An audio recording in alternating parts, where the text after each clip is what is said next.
Devil's Cave, na may pinakamababang antas na F-rank, ay inaabot pa rin ng ilang oras bago tuluyang ma-clear. Habang naglalakad sila sa pasilyo, nagawa pa niyang pagtawanan ng mga estudyanteng unang sumuko at nagpa-teleport palabas ng kuweba, at tinawag niya ang mga ito na mga basura.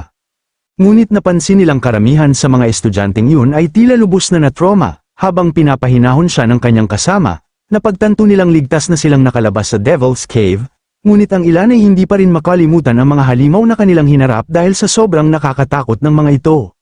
Sa unang pagkakataon, nakita ni Gongcheng si Chen at ang kanyang grupo na nakaupo sa gilid. Sa isang tingin pa lamang sa pagod na grupo, inakala niyang nabigo ang mga ito sa sandaling pumasok sila sa kuweba at maagang nakalabas tulad ng kanyang inaasahan. Nakuha naman ang atensyon ni Chen nang tinawag siya nito. Lumapit siya nang may mapang asar ng ngiti at kinutya si Chen dahil sa umano'y pagkabigo nito sa assessment matapos magpakitang gilas kanina. Agad naman siyang pinigilan ng kanyang kapatid na si Gong Ting at sinabihang bumalik na ito.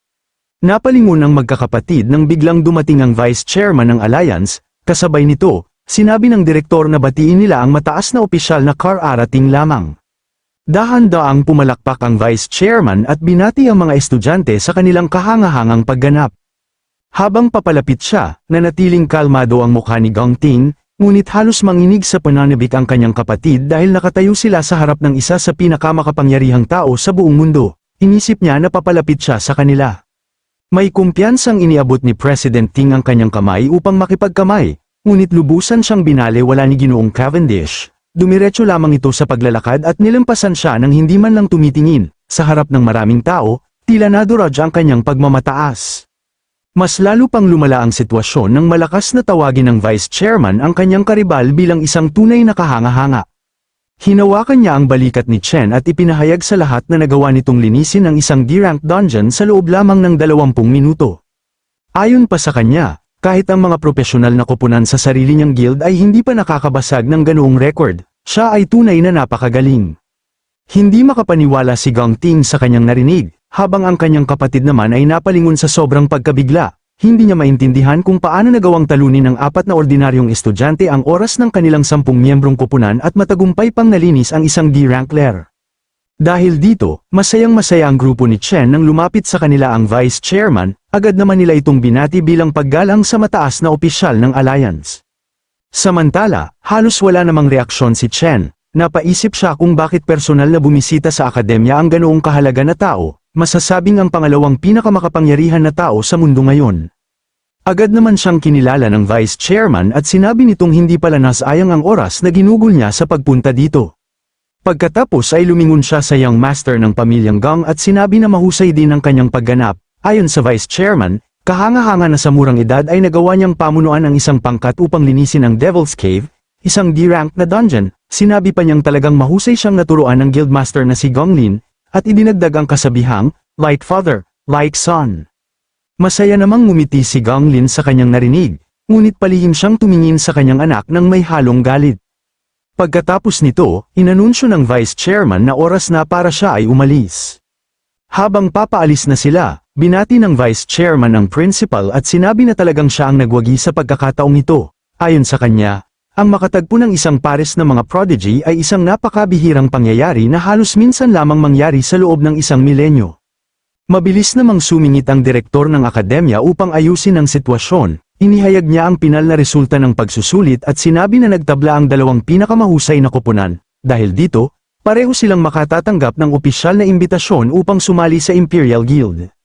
Parang musika sa pandinig ng mga kasama ni Chen ang balitang iyon dahil pakiramdam nila ay panatag na ang kanilang kinabukasan matapos silang buhati ni Chen sa buong pagsusulit. Nagdiwang din ang mga tauhan ni President Ting, ngunit malayo sa pagiging masaya ang kanilang pinuno.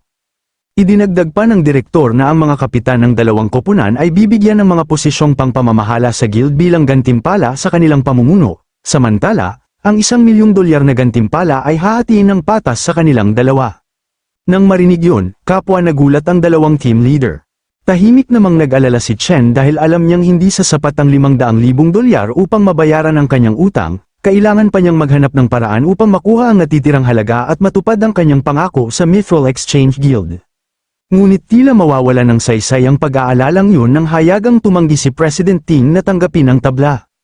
Matapang niyang idineklara na isang one-on-one duel ang magpapasya kung sino ang tunay na kampyon, dahil iisa lamang ang maaaring tanghaling panalo.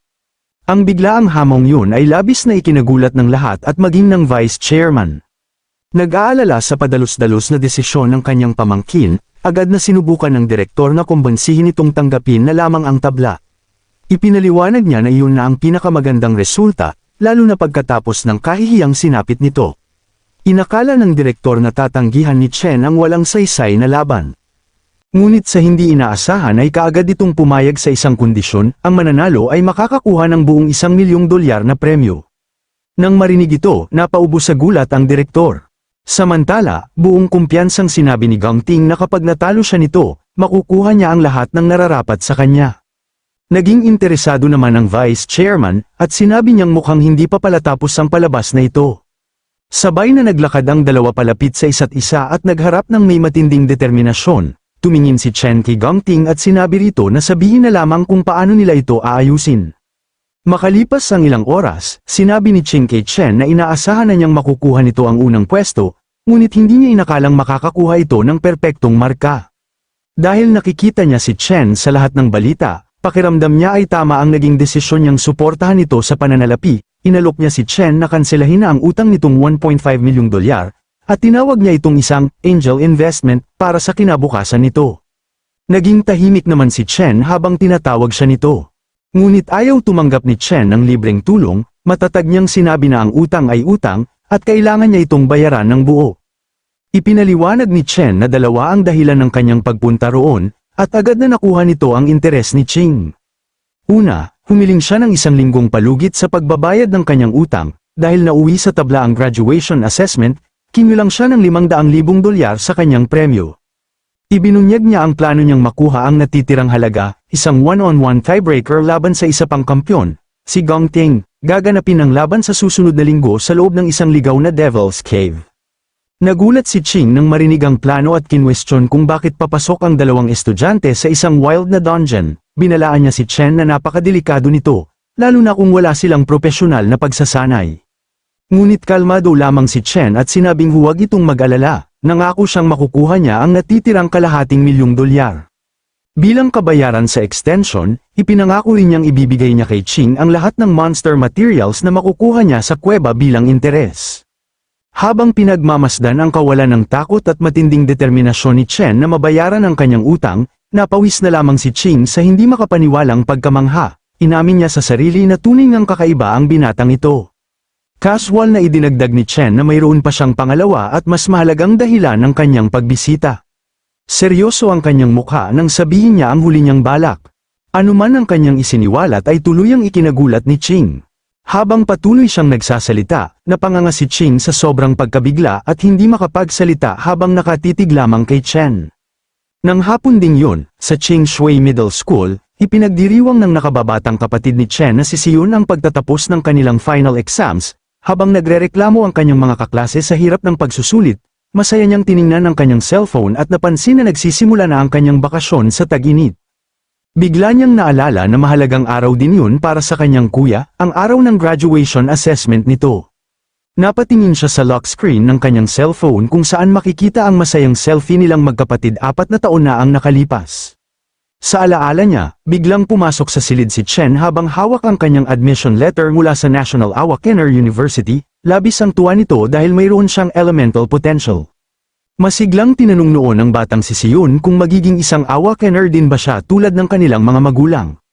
Punong-puno ng pag-asa, nangako si Chen na sasali siya sa isang nangungunang guild, kikita ng maraming pera, at bibigyan siya ng mas magandang buhay.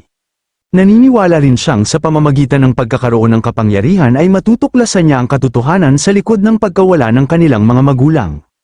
Pinasigla siya ni Siyun at buong tiwalang sinabing balang araw ay magiging isang napakalakas na Awakener ang kanyang kuya. Sa isa pang mas bagong alaala, nakaupo si Chen sa kanyang mesa habang malungkot na iniisip na senior na siya ngunit hindi pa rin nagigising ang kanyang kapangyarihan. Tahimik lamang siyang pinagmamasdan ni Siyun, nang mapansin ni Chen ang kanyang pag-aalala, agad niyang itinago ang kanyang kalungkutan at pinilit na ngumiti, sinabi niyang ayos lang siya at kailangan lamang niyang magsumikap pa. Habang nagmumuni-muni si Siyun tungkol sa paglalakbay ng kanyang kuya, naisip niya na kahit mas masipag pa ito kaysa sa iba, ito lamang ang estudyanteng hindi nagising ang kapangyarihan. Napagtanto niyang napakalungkot sigurong panoorin ang tagumpay ng ibang tao habang itinatago ang sariling sakit upang hindi siya mag-alala. Biglang lumapit ang kanyang kaklaseng si Jutong at binati siya. Tinanong siya nito kung narinig na ba niya ang pinakabagong balita.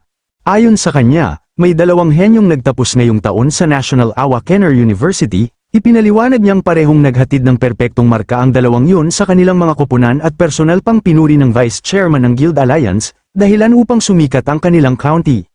Naalala ni Jutong na nag-aaral din doon ang kuya ni Siyun at nagtanong ito tungkol sa kanya. Nag-atubili si Siyun at bahagyang nalungkot sa tanong. Ngunit bago pa siya makasagot, isang estudyanteng may kulay rosas na buhok ang biglang sumingit at malanding bumati sa kanila. Ang school idol na si Jin Duoxen ay mayabang na nagsabing nakapagpareserba na siya ng pribadong silid at tinanong si Siyun kung libre ba itong sumama sa kanya mamayang gabi. Nagulat si Jutong at nagtanong kung kailan pa naging magkakilala ang school idol at si Siyun, hindi naman ito pinansin ni Siyun at halatang naiinis lamang habang tahimik na nakatingin sa kanya. Bigla siyang tumalikod at tumakbo sa pasilyo ng buong bilis. Nagtaka si Jutong kung bakit bigla na lamang umalis ang kanyang kaibigan, habang tahimik namang pinagmamasdan ni Jin Duoxen ang kanyang paglayo. Habang pauwi, iniisip ni Siyun na marahil ay umiiyak ang kanyang kuya dahil sa pagkabigo habang ipinagdiriwang ng iba ang kanilang tagumpay. Dahil gusto niya itong pasayahin, nagpasya siyang maghanda ng isang masaganang handaan upang aliwin ito. Kinagabihan, sa kanilang apartment, naghanda si Siyun ng napakaraming masasarap na pagkain, isang mainit na hot pot at iba't ibang putahe. Namangha si Chen sa dami ng pagkain at tinanong ang kanyang kapatid kung paano nito naihanda ang lahat ng napakabilis. Habang masayang kumakain si Chen, tahimik lamang siyang pinagmamasdan ni Siyun, puno ng pag-aalala. Habang nakabukas ang telebisyon sa kanilang harapan, ipinapalabas sa balita ang ulat tungkol sa graduation test sa National Awakener University. Habang masayang ipinagpapatuloy ni Chen ang kanyang pagkain, ibinabalita naman sa telebisyon ang pagbisita ni Vice Chairman Carl Cavendish. Dahil masigla at kalmado ang kilos ng kanyang kuya, inakala ni Siyun na nagkukunwari lamang ito upang itago ang kabiguang sinapit nito. Iniulat ng balita ang isang pambihirang pangyayari kung saan may 2 estudyanteng nakakuha ng perpektong marka at kapwa kinilalang kampyon. Sinabi rin sa ulat na personal na pinuri ni Vice Chairman Carl ang isa sa mga team leader na nagtamo ng perfect score. Nang banggitin ng tagapagbalita ang pangalang Chen, napatingin si Siyun sa telebisyon nang may matinding pagkagulat. Hindi siya makapaniwala na ang kuya niyang inakala niyang nabigo ay siya palang henyong nakakuha ng perpektong marka. Samantala, sa isang madilim na silid, nakahandusay sa sahig ang isang duguan na letigo habang isang malamig na tinig ang nagsabing naihanda na ang entablado para sa kanya. Ang nagsasalita ay si Gang Lin, na nakatayo sa harap ng kanyang bagbog at sugatang anak na si Gang Ting, na hawak pa rin ang letigo. Galit na sinigawan ni Gang Lin ang kanyang anak at sinabing nag-imbita pa siya ng isang espesyal na panauhin upang saksihan ang inaasahan niyang tagumpay nito. Pinagalitan niya si Gang Ting dahil sinira nito ang palabas na matagal niyang pinagplanuhan. Punong-puno ng mga sugat at latay, mabigat na humihinga si Gang Ting habang ipinapaalala ng kanyang ama na nakakahiya na nagtapos siya sa tabla laban sa isang walang kwentang tao. Malamig na ipinahayag ni Gang Lin na hindi na maaaring gumawa ng sariling desisyon ang kanyang anak. Inamin niyang siya na mismo ang kumokontrol sa sitwasyon at naayos na niya ang lahat upang manipulahin ang nalalapit na tiebreaker match. Yumuko na lamang si Gang Ting sa pagkatalo habang walang emosyon na sinabi ng kanyang ama na siya na ang bahala sa lahat. Nangako si Gang Lin na makukuha nila ang tagumpay sa anumang paraan, dahil para sa kanya ay ang pamilya Gang lamang ang nararapat na mag-angkin ng unang pwesto. Samantala, matapos marinig ang balita, hinarap ni Siyun ang kanyang kuya at nagtanong kung ang Chen na binanggit sa telebisyon ay siya nga ba. Kalmado lamang na ipinagpatuloy ni Chen ang kanyang pagkain at kinumpirmang siya nga ayon. Sa sobrang pagkabigla, nabitawan ni Siyun ang kanyang kutsara at nabasag ito sa sahig. Kasabay noon ay isang kidlatang biglang kumislap sa labas, na tila sumasalamin sa kanyang nararamdaman. Hindi siya makapaniwalang ang sarili niyang kuya ay nakagawa ng ganoon kalaking tagumpay sa graduation assessment. Namangha siya nang malamang hindi lamang pinangunahan ni Chen ang kanyang koponan patungo sa isang perpektong marka, kundi personal pa itong pinuri ng Vice Chairman ng Guild Alliance. Binalot ng katahimikan ng hapagkainan, hindi napigilan ni Siyun ang kanyang damdamin at dahan-daang yumuko habang pinupunasan ang mga luha sa kanyang mga mata. Sa isip niya, ang kuya niyang dati itinuturing niyang medyo hanggal at simpleng tao ay tuluyan ng nakaabot sa tuktok, sa pagitan ng mga luha ng tuwa at pagmamalaki, ngumiti siya kay Chen. Habang ikinagulat ng kanyang kapatid ang kanyang reaksyon. Noong gabi ng graduation combat assessment noong ika-17 ng Hunyo taong 2157, nagpapahinga si Vice Chairman Carl Cavendish sa isang pribadong silid kainan habang kumakain ng mamahaling karne ng baka. Habang kumakain, tinanong niya ang kanyang kasama tungkol sa progreso ng kasalukuyan nitong misyon. Nakaupo sa tapat niya si Ling Yu, na agad nag-abot ng isang itim na folder na naglalaman ng mga top secret na dokumento tungkol sa isang individual na tinatawag na The Devourer. Ipinaalam niya kay Carl na sa nakalipas na isang taon ay walang naiwan ni Kititing na bakas ang target, at nagbabala siyang maaaring matuklasan ng target ang kanilang pagmamatsyag. Hindi naman nabahala si Carl sa babalang yon, sa halip, pinuri niya si Ling Yu sa kanyang trabaho at sinabing unahin muna nitong kumain. Ngunit nag-atubili si Ling Yu at sinabing mayroon pa siyang isang mahalagang impormasyon. Ibinunyag niya na may isang lubhang kainahinalang tao na kamakailan lamang ay nakakuha ng atensyon ni Carl. Ipinaliwanag niyang ang bilis ng paglakas ng taong ito ay lubhang abnormal. Samantala, sa loob ng Devil Tower, muling nagsasanay si Chen habang napapalibutan ng kumikislap na gintong kidlat, na pag-isip-isip niyang mahigit kalahating buwan na siyang nananatili sa unang palapag at halos nalipol na niya ang lahat ng halimaw doon, ganap na rin siyang nakaangkop sa 10 beses na mas mabigat na gravity ng lugar. Ipinakita ng kanyang system interface na ang kanyang Lightning Assassin class ay umabot na sa level 17 at malaki na ang itinaas ng kanyang mga stats. Matapos ang graduation battle, umabot sa 100% ang proficiency ng kanyang Lightning Assassin class at ginantimpalaan siya ng isang attribute point. Dahil dito, nakumpirma niyang habang mas ginagamit niya ang isang class, mas tumataas ang proficiency nito. Habang napapalibutan ng 4 na kumikislap na avatar ng kanyang iba't ibang class, napagtanto ni Chen na wala pa sa mga ito ang naabot ang tunay nilang limitasyon. Ginamit niya ang bagong attribute point upang dagdagan ang kanyang speed, ang pinakamahalagang stat para sa isang assassin. Dahil sa multiplier effect, umabot sa 740 ang kanyang speed, katumbas ng isang A-rank assassin. Ngunit kahit ganoon nakalaki ang itinaas ng kanyang bilis, naharap pa rin siya sa isang mahirap na sitwasyon laban sa isang grupo ng nagliliwanag na kulay ubing Phantom Lioness. Ang pinakamalaking problema niya ay ang Floor Lord, isang dambuhalang Phantom Lion King, na hindi niya matamaan kahit isang beses. Habang 2 Lioness ang sabay na sumugod sa kanya, agad na ginamit ni Chen ang kanyang Divine Flash skill, at nagbago ang kanyang katawan bilang isang bugso ng gintong kidlat upang salubungin ang mga ito gamit ang kanyang bilis. Napansin niya ang kakaibang kakayahan ng Lion King, tuwing nakakahanap siya ng pagkakataong umatake, bigla na lamang itong nawawala bago pa tumama ang kanyang atake, habang sinusuri niya ang galaw ng grupo, napagtanto niyang mabilis silang nagpapalit ng posisyon, 2 Lioness ang palaging nakikipaglaban ng malapitan, habang ang 2 naman ay nakaabang lamang. Ang Lion King naman ay laging nananatili sa ligtas na distansya. Napaisip si Chen sa pagkainis nang mapagtanto niyang sadyang iniiwasan ng Lord ang direktang labanan. Habang nakatitig sa dambuhalang halimaw, napaisip siya kung anong uri ng combat class ang mayroon nito. Muling sumugod ang isang Phantom Lioness, at sinalubong ito ni Chen sa pamamagitan ng pagpapakawala ng isang malakas na bultahe ng kidlat diretso sa bibig nito.